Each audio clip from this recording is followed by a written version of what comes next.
comes after suffering. அப்போ நீங்களும் நானும் பாடுகளுக்கு பின்னாடி இருக்கிறோம்னா மகிமையில் இருக்கிறோம்னு அர்த்தம். மகிமை நமக்கு கொடுக்கப்பட்டிருக்கிறது. இந்த பாடியில physical body can carry the glory of God அப்படின்றதுக்கு ப்ரூஃப் யாருன்னா இயேசு கிறிஸ்து தான். இயேசு கிறிஸ்து தான் காண்பித்து கொடுக்கிறார் சரீரத்தில் தேவ மகிமை சுமந்து நடக்க முடியும். பாருங்க, நம்ம எல்லாருமே என்ன யோசிக்கிறோன்னா, மாம்சம் பிரச்சனை பிரதர், மாம்சம் சரியில்லை பிரதர், நம்ம அப்படியே ஆவிக்குரியவர்களா இருக்கணும், அப்படியே தூதர்களை போல இருக்கணும், மகிமையாறணும், மறுரூபம் ஆயிரணும். இந்த மாம்சமே மோசமானதுன்ற ஒரு படத்தை சபையில காமிச்சு விட்டோம். நான் சொல்லட்டுங்களா, இந்த மாம்சத்தை போல பெஸ்ட் கிரியேஷன் எதுவுமே கிடையாது. சபை எந்த அளவுக்கு ஒரு படத்தை காமிச்சிச்சுன்னா, இதே இச்சை பிரதர், இது மாம்சம், இது இச்சை, இது மண்ணு. யாரு சொன்னது? இது காட்ஸ் கிரியேஷன். இது மாதிரி ஒன்றை எந்த மனுஷன் கண்டுபிடிக்க முடியாது. நீங்க யாரு தெரியுமா? அதாவது நீங்க என்னதான் பண்ணுங்க, நீங்க எல்லாமே ஓகே, உங்களுக்குன்னு ஒரு வீடு கட்டும்போது பெஸ்டா தானே கட்டுறீங்க. ஏன்னா நீங்க தான் அதுல என்ன பண்ண போறீங்க. இது அவர் குடியிருக்கிறது கட்டினதுங்க, எப்படி கட்டியிருப்பாருன்னு யோசிச்சு பாரு. நான் வாசம் பண்ணுவதற்கென்று படைக்கப்பட்ட சரீரம்ன்றார். அப்ப அதை எப்படி வடிவமைச்சிருப்பாருன்னு யோசிச்சு பாரு. ஏங்க, அவர் மலைகளை படைச்சிருக்கலாம், பர்வதங்களை படைச்சிருக்கலாம், சமுத்திரத்தை படைச்சிருக்கலாம், ஆகாய விரிவு, இதெல்லாம் வந்து சீனரி. உங்க சரீரம் தான் பெருசு, உங்க சரீரம் தான் விலையேறப்பட்டது. இந்த சரீரத்திற்குள்ளதான் தேவனே குடியிருக்கிறாருன்னு வேதம் சொல்லுது. இப்போ நம்ம எப்படி பார்க்கணும்னா, தேவன் குடியிருக்கிற இடத்துல வியாதிக்கு இடம் இல்லைன்னு நீங்க பேசணும். இயேசு சொன்னார், இந்த உலகத்தின் அதிபதி என்னிடத்தில் வருகிறான், அவனுக்கு என்னிடத்தில் என்ன இல்லை. நீங்க சொல்லணும், என் சரீரத்தில் ஆண்டவர் இருக்கிறார், உனக்கு இடம் இல்லைன்னு சொல்லு. வியாதிக்கு இடம் இல்லை, மரணத்திற்கு இடமில்லை, வலிக்கு இடமில்லை, பயத்திற்கு இடமில்லை, கோபத்திற்கு இடமில்லை. கர்த்தரே என்னை நிறைத்திருக்கிறார். நிறைய நேரத்தில் நீங்க ஆண்டவரை ஓரமா உட்கார வச்சுக்கிட்டு நீங்க மற்றதுக்கெல்லாம் இடம் கொடுத்து பெருசா பேசிட்டு இருக்கிறீங்க. அறிக்கை செய்யணும், இது தேவனுடைய ஆலயம், இது தேவனுடைய வீடு, இது அவர் வாசம் பண்ணுகிற இடம். இப்போ என்ன ஆயிருதுன்னா, எதெல்லாம் ஆண்டவர் முக்கியம்னு சொல்றாரோ அதெல்லாம் முக்கியம் இல்லைன்னு சொல்லிட்டா நீங்க கண்டுக்க மாட்டீங்களா? பிசாசனுடைய தந்திரம். சரீரம் இது நமக்கு தேவையில்லை, மாம்சமானதால நம்ம எல்லாம் ஆவிக்கு கிளம்பிருங்கன்ற அந்த அப்படி பேசுற ஆள்லாம் உடனே கிளம்பிடணும். பாடியிலே இருக்கக்கூடாது. எனக்கு சரீரம் பிரச்சனை, சரீரம்ன்றது மாம்சம், எங்களுக்கு உலக பிரகாரமா இல்லை பிரதர், நாங்கள் ஆவிக்குரியவர்கள்லாம் கிளம்பிருங்க. உங்களை எதுக்கு ஆண்டவர் உலகத்தில் வச்சிருக்கிறார்?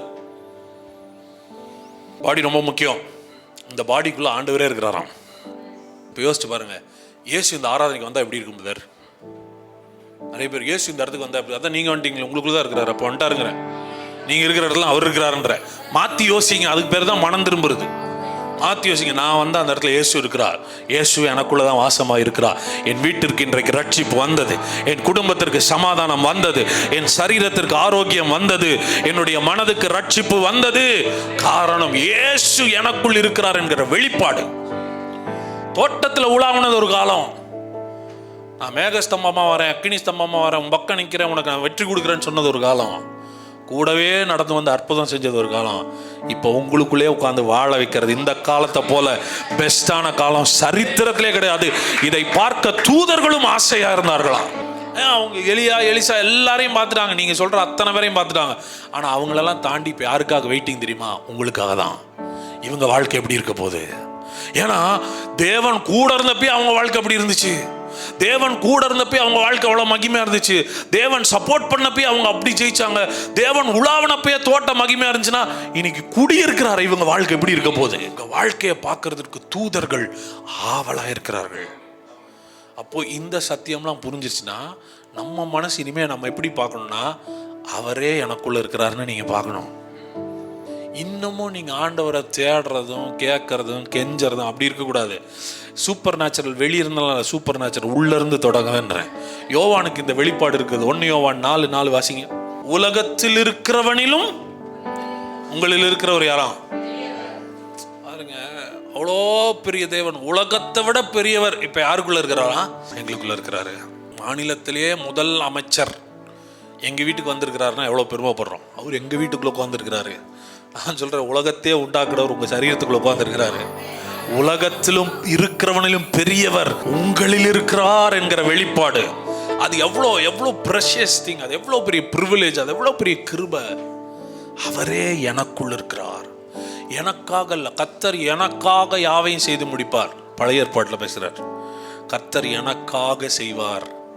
நீர் எங்களோடு இருந்தால், நீர் எங்களோடு வந்தால், நீர் இந்த ஊருக்கு வந்தால், நீர் என் பிள்ளையை தொட்டால். இங்க சொல்றாரு, நீங்களாம் கேட்க வேண்டாம். அவரே உங்களை சூஸ் பண்ணி உள்ள வந்துட்டு, நான் உன்னை விட்டு போக மாட்டேன், உன்னை கைவிட போவதும் இல்லை, உன்னை விட்டு விலகுவதும் இல்லைன்னு உள்ள வந்து உட்கார்ந்துட்டு, நானே உன்னிலிருந்து கிரியை செய்வேன் என்று சொல்லுகிறார்.